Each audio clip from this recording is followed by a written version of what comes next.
नमस्कार। खेत खजाना में आपका स्वागत है। आज जून महीने की 17 तारीख है और दिन है मंगलवार। और आज सरसों का बाजार दोपहर के बाद कैसा रहा, कहाँ गिरावट आई, कहाँ बाजार सुधरा, कहाँ क्या घटना घटित हुई, कैसे चल रहा है बाजार की स्थिति क्या है और आगे क्या लगता है, इस पर विस्तार से बात करें उससे पहले आपसे वही विनम्र निवेदन, यदि आप इस चैनल पर पहली बार है तो इसे सब्सक्राइब कर लीजिए। सब्सक्राइब करने के साथ साथ बेल आइकन को जरूर प्रेस कीजिए ताकि वीडियो अपलोड होते ही सबसे पहले आप तक पहुंचे। आप इसे लाइक और शेयर कर रहे हैं, इसके लिए आपका बहुत बहुत आभार। जो सज्जन हमें रोजाना नमस्ते और नमस्कार और गुड आफ्टरनून आदि आदि लिख रहे हैं, उन सबको भी हमारी तरफ से बहुत बहुत शुभकामनाएं। खैर, सरसों का बाजार आज थोड़ा सा दबाव में दिखा। कारण था कि केएलसी के अंदर थोड़ी मुनाफा वसूली आई और मुनाफा वसूली आने से गिरावट आई। गिरावट आने से सरसों के बाजार पर थोड़ा हल्का दबाव दिखा। हालांकि कोई बहुत बड़ी गिरावट नहीं दर्ज हुई है और बड़ी गिरावट आने की गुंजाइश भी कम लगती है, कोई संभावना दिखती नहीं है, कोई कारण बनता नहीं है।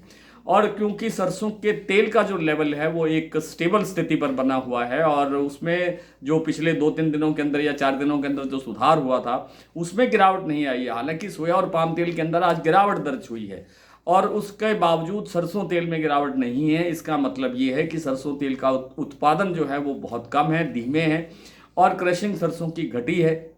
इसलिए सरसों के अंदर कोई बड़ी तेजी बड़ी बड़ी गिरावट आ जाएगी इसकी गुंजाइश का मैं आगे बाजार सुधार की तरफ ही रहना चाहिए, थोड़ा पॉजिटिव ट्रेंड रहना चाहिए।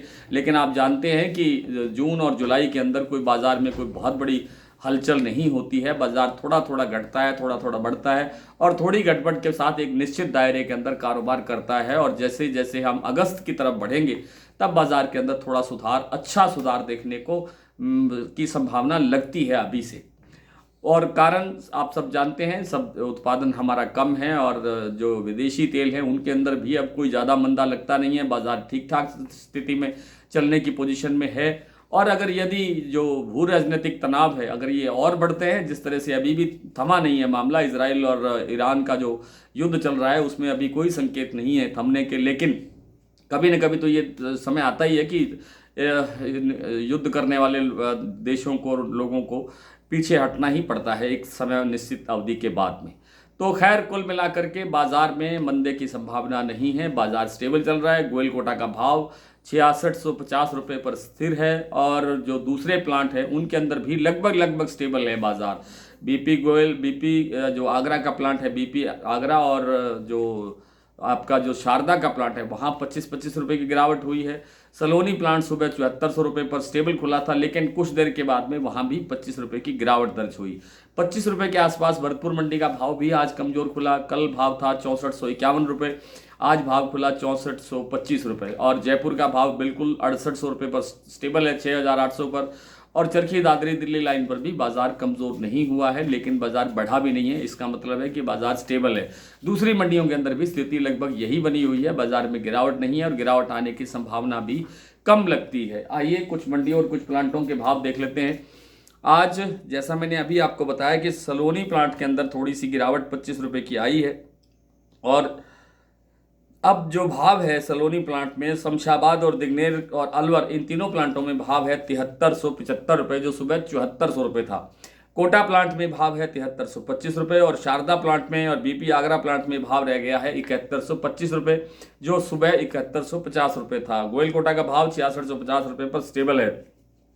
भरतपुर 6425, जयपुर 6800, दिल्ली 6700, चरखी दादरी 6675, अलवर 6500, बरवाला 6350, हिसार 6350, मुरैना 6450, ग्वालियर 6425, खैरथल 6435 से लेकर के 6450, टोंक मंडी 6380, निवई 6400, सिवानी मंडी 6400, नड़बई 6425, खेरली मंडी 6460, 6460, गंगापुर सिटी 6480, कोटा 6250, सुमेरपुर मंडी 6580, जोधपुर 6580, हिंडौन मंडी 6445 और हरियाणा की आदमपुर मंडी में आज सरसों का भाव रहा 6468 रुपये।